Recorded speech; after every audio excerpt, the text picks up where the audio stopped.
How to escape a city in total blackout chaos when the grid is dead. Every street is a death trap, and you've got about 4 hours before the real predators wake up. Remember that scene in The Matrix where Neo wakes up and realizes the world isn't real? Well, congratulations. You just had your red pill moment, except instead of evil machines harvesting human bodies for bioelectric power, it's a massive infrastructure collapse that just turned your entire city into an elaborate death trap. Your smartphone, expensive paperweight, your electric car, £4,000 lawn ornament, your keycard access to your apartment. Yeah, that's hilarious now. But here's the plot twist the disaster preparedness pamphlets didn't warn you about. The real threat isn't the darkness, it's what the darkness reveals about the mathematical fragility of urban existence. Cities aren't communities, they're complex biological organisms sustained by continuous intravenous feeding of electricity, water, food, and fuel. Remove the electricity and you've essentially performed open-heart surgery on a patient without anesthesia, and every vital system starts hemorrhaging simultaneously. 15 minutes ago, you were scrolling through social media, maybe ordering dinner through an app, living in a world where clean water appeared magically when you turned a handle and food materialized after 3 taps on a screen. Now you're living in a real-life episode of The Last of Us, except there's no fungal infection to blame, just the uncomfortable realization that your entire existence was 3 feet of copper wire away from total collapse. The lights didn't just go out, they died, like Jon Snow in Game of Thrones. Except there's no red woman coming to resurrect your Wi-Fi router, and winter isn't coming. It's already here, and it brought friends named chaos, panic, and statistical probability. The uncomfortable truth: you have approximately 6 to 8 hours before this city hits critical chaos threshold. That's not hyperbole, that's mathematics. Cold, unforgiving, peer-reviewed mathematics from disaster analysis studies. After 72 hours, it's full Mad Max, minus the cool cars, because guess what needs electricity? Gas pumps. The entire fuel distribution system just flatlined faster than your dating prospects after admitting you're a prepper. Rule 0. The grid was never your friend, it was your dealer. Modern cities are basically giant drug addiction recovery programs, except the drug is electricity and everyone's been using for 150 years straight. You've been physiologically dependent on a system that requires continuous external inputs to function, and that system just gave up the ghost. Traffic lights? Dead. Water pumps?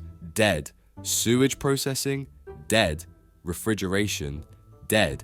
Every single system that kept 8 million people from murdering each other over the last can of beans. Terminal status achieved.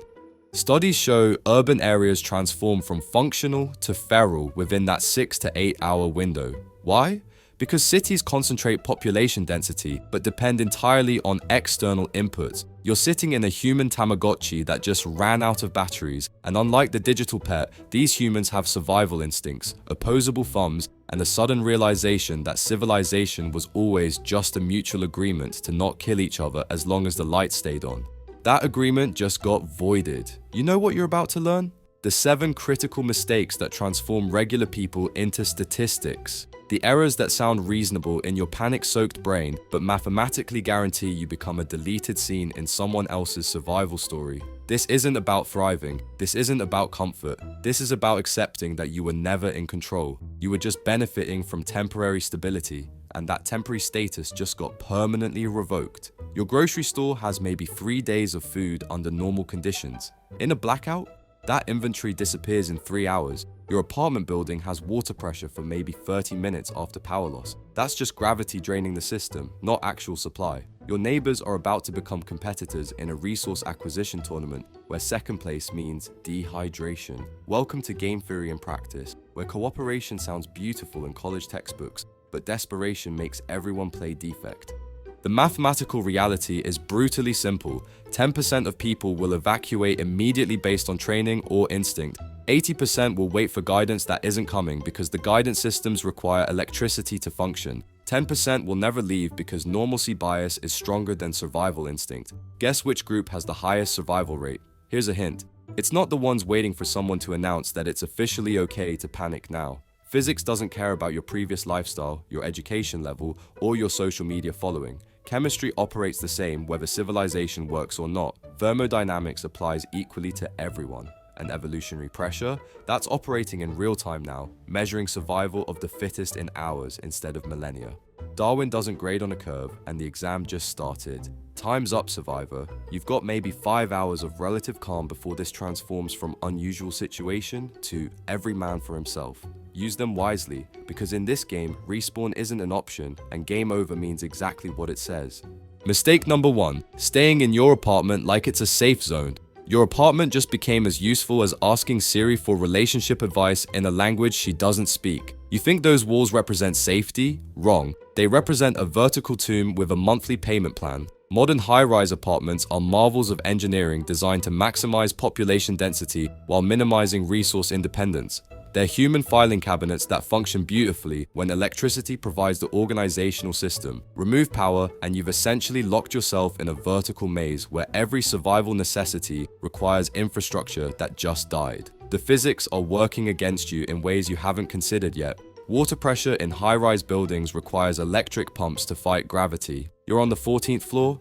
Water made it to maybe the 4th floor before the system bled out. Ground floor residents have 30 minutes of residual pressure. You have whatever was already in the pipes above your apartment. That's maybe one toilet flush and a brief shower if you're lucky. After that, congratulations. You just became a medieval peasant, except medieval peasants had wells and you have a decorative bathroom.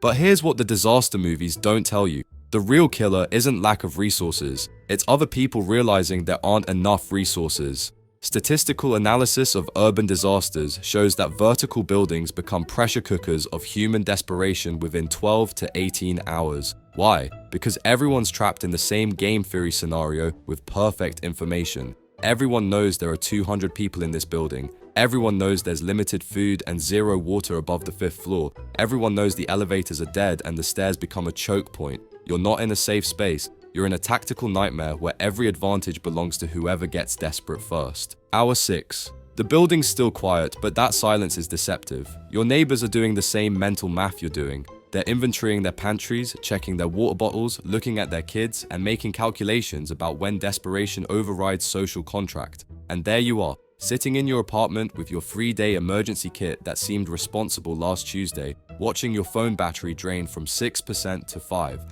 wondering if you should conserve it or use it to read survival advice written by someone who assumed you'd be smart enough to leave before the situation calcified around you. Congratulations, you just became the protagonist in a horror movie who ignores the obvious warning signs because surely it won't get that bad. Most people stay in their apartments because of normalcy bias, the psychological principle that makes humans default to routine behaviors even when conditions have fundamentally changed. Reality check. Your brain evolved for a world where danger was immediate and obvious, not systemic and delayed. The saber-toothed tiger was easy to recognize. The collapse of urban infrastructure support systems. That looks initially like just a power outage until it doesn't, and by then you're surrounded by 200 desperate neighbors in a building with 1 stairwell and 0 water pressure. The thing nobody mentions in disaster preparedness guides written by people who've never lived through actual disasters. Vertical evacuation is exponentially more difficult than horizontal. Carrying supplies down 14 flights of stairs while maintaining defensive awareness in a darkened stairwell occupied by people who might decide your backpack looks better than their empty hands. That's not a survival scenario. That's a horror movie audition. The stairs become a fatal funnel where movement speed is limited, visual assessment is impossible, and tactical advantage belongs entirely to anyone positioned above you. Here's the survival hack nobody talks about. The best time to leave a building is before you need to leave the building. The second best time is right now, before your neighbors finish their mental calculations. The worst time is when everyone simultaneously realizes staying is death, because then you're not evacuating. You're participating in a stampede through a confined space with no emergency lighting and maximum panic. First, acknowledge reality. Your apartment is not defensible, not sustainable, and not supplied for extended occupation without municipal infrastructure. Fill every container you can find right now. Bathtubs, pots, buckets, clean garbage cans, water from toilet tanks, not bowls, obviously. Collect it immediately because you're operating on a 30-minute timer before gravity finishes draining the system. If you're above the 5th floor, you might already be too late for this step. Move to phase 2 anyway. The scientific method for urban evacuation prioritizes speed over preparation perfection. Grab what you can carry for 72 hours. Water is non-negotiable, 3 liters per person minimum. Food is secondary. You can survive 3 weeks without food, but only 3 days without water. That's not opinion, that's human physiology. Your body is approximately 60% water. Reduce that percentage by 15% through dehydration and your blood becomes syrup. Your brain stops functioning and your kidneys shut down like overheated computers running faulty code. No water containers? Use what evolution gave you plus what civilization left behind. Ziploc bags double wrapped, plastic bottles from your recycling bin, that decorative vase you never used. Condoms hold surprising amounts of water and you're not using them for their intended purpose anyway. This isn't Pinterest-worthy survival aesthetics. This is actual survival science where function matters and appearances mean you're still thinking like someone who believes Instagram might come back online. Priority hierarchy for vertical building evacuation in order of survival optimization. 1. Water acquisition and transport capability. 2. Lightweight calorie-dense food. 3. Weather-appropriate clothing in layers. 4. Basic first aid because injuries in grid-down scenarios are permanent complications. 5. Fire starting capability because warmth and water purification require thermal energy. 6. Navigation tools because GPS died with the satellite's ground control systems. 7. Defensive considerations because you're about to enter a world where property rights are enforced through personal capability, not legal frameworks. But here's the plot twist nobody warned you about. The ground floor isn't your goal. The ground floor is a trap. That's where everyone evacuates to you, and it's where the highest density of desperate humanity concentrates. Your actual goal is out, completely outside the building, beyond the immediate urban core, moving toward lower population density, where the mathematics of resource scarcity work in your favor instead of against you. You know how in The Last of Us, Joel tells Ellie that the most dangerous thing in the apocalypse isn't the infected, it's people. Real-life urban blackout scenarios are actually worse because at least in that universe, you could identify the threat by the fungal growths. Your neighbors look exactly like neighbors right up until resource scarcity transforms them into competitors who remember which apartment you live in and whether you seemed prepared. Statistics show that urban violence escalates rapidly once the initial shock wears off and people start calculating survival odds. You have maybe one more hour before that calculation completes building-wide. The sewage system isn't working either, by the way. No power means no processing, which means every toilet in your building becomes a biological hazard within 48 hours. You're in a vertical structure with no water, no power, no sewage processing, and 200 people generating waste continuously. That's not a residence. That's a petri dish conducting a real-time experiment in pathogen transmission. Cholera, dysentery, typhoid. These sound like historical problems until modern sanitation systems collapse, and you remember they're just bacteria waiting for ideal conditions to resume killing humans at historical rates. Remember that scene in Die Hard where Bruce Willis has to navigate Nakatomi Plaza during a hostile takeover? Yeah, that's cute, until you realize Hans Gruber had a plan and limited objectives. Your situation features unlimited participants with identical objectives and zero coordination. It's every person in the building simultaneously playing the same survival game with the same resource targets. The mathematics guarantee conflict. Congratulations, you just became a contestant in a reality show where voting someone off the island means something entirely different, and the tribe has spoken through the language of desperation. Time to move, because the stairs get more dangerous every minute you wait, and staying guarantees you become a case study in normalcy bias filed under preventable deaths, behavioral factors. Mistake number 2. Taking your car like this is a normal commute. Your car just became as useful as a chocolate teapot in the volcano. You think 4 wheels and a full tank make you mobile? Wrong. You've got a 2-ton steel coffin that requires functional infrastructure you no longer have, positioned in an urban grid designed for coordinated traffic management that just died screaming. Modern vehicles are engineering marvels optimized for a world where traffic signals work, roads are clear, and other drivers follow predictable behavioral patterns. Remove those conditions and you've essentially strapped yourself into an expensive liability that broadcasts "I have resources" to everyone within visual range. The mathematics of urban evacuation are brutally unforgiving. 8 million people, maybe 2 million vehicles, every single driver simultaneously executing the same brilliant plan. Get in car, drive away from danger. Statistical modeling predicts complete gridlock within 90 minutes of widespread evacuation attempt. Why? Because traffic flow requires regulated intersection management, traffic lights are dead, human coordination breaks down at scale, and every intersection becomes a four-way negotiation between desperate people piloting multi-ton vehicles with zero enforcement mechanisms. You're not evacuating, you're volunteering to become a permanent installation in the world's largest parking lot sculpture.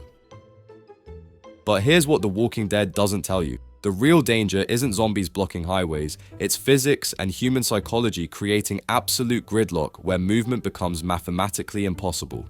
Every vehicle occupies approximately 150 square feet of road space. Urban arterial roads move approximately 2,000 vehicles per hour under optimal managed conditions. Remove management, add panic, multiply by desperation, and you've got flow rates approaching zero while vehicle density approaches maximum. It's like trying to evacuate a stadium through a single doorway, except the doorway is every intersection simultaneously, and everyone's driving a metal box. Hour 8. The streets look navigable, you see maybe 30% normal traffic. Your brain interprets this as still time to drive out. And there you are, keys in hand, tank half full, bag in trunk, executing the same plan as 50,000 other people who did the same risk-benefit analysis and reached the same conclusion. Congratulations, you just became a data point in a traffic study titled Cascading Failure Modes in Unmanaged Urban Evacuation Scenarios. The paper's conclusions are grim, but don't worry, you won't be around to read them. Most people attempt vehicular evacuation because cars represent mobility, safety, and storage capacity in normal conditions. Reality check. Normal conditions required a complex technological infrastructure that operated continuously to prevent exactly this scenario. Traffic management systems process real-time data from thousands of sensors, coordinating signal timing to maximize flow. Emergency services clear accidents within minutes. Gas stations pump fuel reliably. None of that exists anymore. You're attempting to use a solution designed for managed systems in an unmanaged environment. It's like trying to use your credit card after the banking system collapsed. The tool is fine, but the infrastructure that made it functional is permanently discontinued. The thing nobody mentions about urban gridlock. Once it forms, it's permanent until someone removes the vehicles. You can't reverse, you can't turn around, you can't go forward. You're locked in a metal box surrounded by other metal boxes operated by people who are progressively realizing they've made a catastrophic error. And aggression levels rise proportionally with desperation. Studies show that trapped populations exhibit dramatically increased violence rates. You're not in traffic, you're in a psychological pressure cooker where every minute increases temperature. Here's the survival hack nobody talks about. Abandoned vehicles become obstacles, resources, and territorial markers simultaneously. That SUV blocking the intersection, someone's shelter now. That sedan with doors open, already looted, that truck with supplies visible, someone died for those supplies, and the current owner will defend them with equivalent force. Vehicle evacuation doesn't just fail, it transforms your mobile asset into a stationary liability that advertises your location and resource status to everyone within line of sight. First, acknowledge reality. Your car is a trap disguised as transportation. The internal combustion engine requires refined petroleum products distributed through electrical infrastructure. Your tank might be full. The gas stations aren't pumping. You have maybe 200 miles of range in a city where the effective evacuation distance is 15 miles as the crow flies, except you're not a crow and the roads don't permit direct routes. Do the math, it doesn't work. The scientific method for urban evacuation prioritizes mobility over capacity. Human walking speed averages 3 miles per hour on flat terrain, slower with load, faster with adrenaline. More importantly, humans can navigate spaces vehicles cannot: sidewalks, parks, alleys, subway tunnels, stairwells, building complexes. A walking human occupies 4 square feet. A vehicle occupies 150. Population density and obstacle navigation favor pedestrian movement by orders of magnitude once vehicle flow fails. No walking capability due to injury or age. Bicycle technology exists for exactly this scenario. Bicycles require no fuel, minimal maintenance, navigate obstacles. Vehicles cannot move faster than walking, carry moderate loads, and operate silently. Your expensive mountain bike collecting dust in your storage unit just became the most valuable technology you own. More valuable than your car, more valuable than your laptop, more valuable than your collection of concert ticket stubs from bands that will never tour again because touring requires functional civilization. But here's the plot twist the disaster movies didn't warn you about. The road isn't empty because people haven't evacuated yet. The road is empty because the smart ones already left on foot 6 hours ago, and the desperate ones are about to create gridlock in approximately 45 minutes. You're in the window, use it or lose it, because once vehicular gridlock forms, pedestrian movement becomes channelized through vehicle gaps, and channelization creates choke points, and choke points create ambush opportunities for anyone who's reached desperation faster than you have. Priority hierarchy for non-vehicular urban evacuation. 1. Sturdy footwear because foot injuries terminate mobility. 2. Load distribution system. Backpack because carrying efficiency determines sustainable movement speed. 3. Route planning avoiding major arterials because that's where vehicle density maximizes. 4. Water because you're about to expend significant calories through physical exertion. 5. Lightweight calorie sources because movement burns fuel. 6. Weather protection because exposure kills faster than starvation. 7. Navigation capability because GPS is dead and street signs assume you know where you're going. The bicycle option works because mechanical advantage beats human muscular limitation. A bicycle multiplies human power input by approximately factor of 3 to 5 depending on terrain and gearing. You can cover 15 miles in 1 hour instead of 5 hours. That's not convenience mathematics, that's survival timeline compression. Every hour matters when you're racing against societal breakdown operating on exponential curves, not linear ones. Hour 8 is manageable, hour 16 is desperate, hour 24 is lethal. Move now or become a permanent resident of the parking lot that used to be called an arterial highway. Tire pressure matters more than you think. Underinflated tires increase rolling resistance and puncture vulnerability. Check pressure. You have maybe 1 more hour before bicycle shops become contested resource zones, so if you need a pump or patches, acquire them now. This isn't stealing. Property rights require enforcement mechanisms, and those mechanisms just became inoperative. This is resource reallocation in an environment where survival takes precedence over commercial law.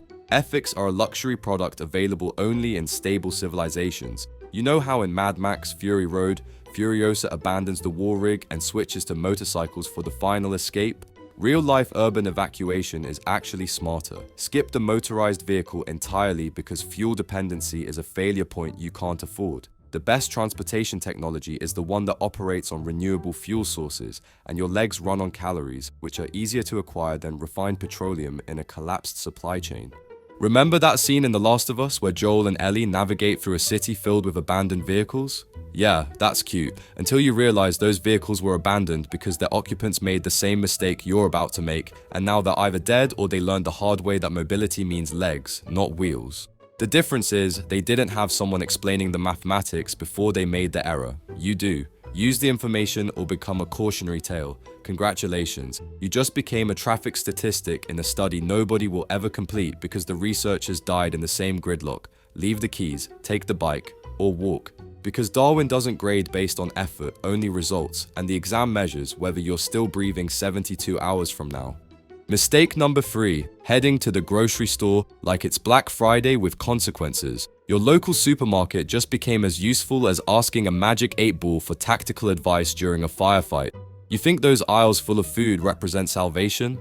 Wrong. They represent a concentrated resource target that every other desperate human in a 5-mile radius just added to their mental shopping list. Except nobody's planning to use currency and the checkout lanes aren't processing transactions anymore. Modern grocery stores are logistical miracles designed around just-in-time delivery systems that assume continuous restocking. They carry approximately 3 days of inventory under normal consumption rates. In a blackout, that inventory achieves terminal depletion in 3 hours. You're not going shopping, you're volunteering to participate in a resource acquisition tournament where the winners are whoever got there first, and second place means you get to watch other people eat. The physics of crowd dynamics work against you in ways your suburban upbringing never prepared you for. Grocery stores have limited entry points, finite aisle width, and choke points at every critical junction. Population pressure increases exponentially as word spreads that resources remain available. Each person occupies approximately 4 square feet and requires navigational space. Multiply by panic coefficient and desperation modifier, and you've got crowd crush potential that kills people through mechanical asphyxiation, which is a fancy way of saying you get compressed to death by human bodies operating as a fluid dynamic system that doesn't care about your individual survival preferences. But here's what the zombie movies don't tell you. The real threat isn't infected monsters fighting over canned goods. It's normal humans who've calculated that their children need food and you're standing between them and the last package of rice. Statistical analysis of disaster scenarios shows that violence erupts fastest at concentrated resource locations. Why? Because scarcity plus visibility plus competition equals conflict. Game theory predicts defection under resource pressure, and you're about to walk into a scenario where cooperation died the moment someone grabbed 2 carts instead of 1. Hour 10. You arrive at the supermarket. The windows are still intact, the doors are open. You see maybe 40 people inside, moving with purpose, but not yet panic. Your brain interprets this as still civilized, still safe, still time to gather supplies. And there you are, reusable shopping bag in hand, mental list prioritized by nutrition and shelf life. Executing a procurement strategy that assumes other shoppers will respect personal space and queue theory. Congratulations, you just became an extra in a Michael Bay disaster sequence, except Bay would add explosions to make it more interesting, and your situation is already sufficiently catastrophic without the special effects. Most people head to grocery stores because that's where food lives in their mental model of resource acquisition. Reality check. Grocery stores are commercial distribution endpoints in a supply chain that requires refrigerated trucks, computerized inventory systems, and functional payment processing. None of that exists anymore. The food in that store isn't being replaced, ever. What's there is what's available, and approximately 5,000 people within walking distance just reached the same conclusion you did. You're not shopping, you're participating in a competitive depletion event where the mathematically optimal strategy is defect immediately, and everyone around you is running the same calculation. The thing nobody mentions about resource concentration points, they become violence magnets that attract not just desperate civilians, but organized groups who've already progressed past individual scavenging to coordinated acquisition operations. That's a polite way of saying gangs form within 12 hours of societal breakdown, and their first strategic objective is controlling high-value resources. Grocery stores qualify, pharmacies qualify, gas stations qualify. Anywhere that concentrates survival necessities becomes contested territory, and you're attempting to enter that territory alone, unprepared, and operating under the mistaken assumption that property rights still matter. Here's the survival hack nobody talks about. Distributed resources beat concentrated resources every single time in grid-down scenarios.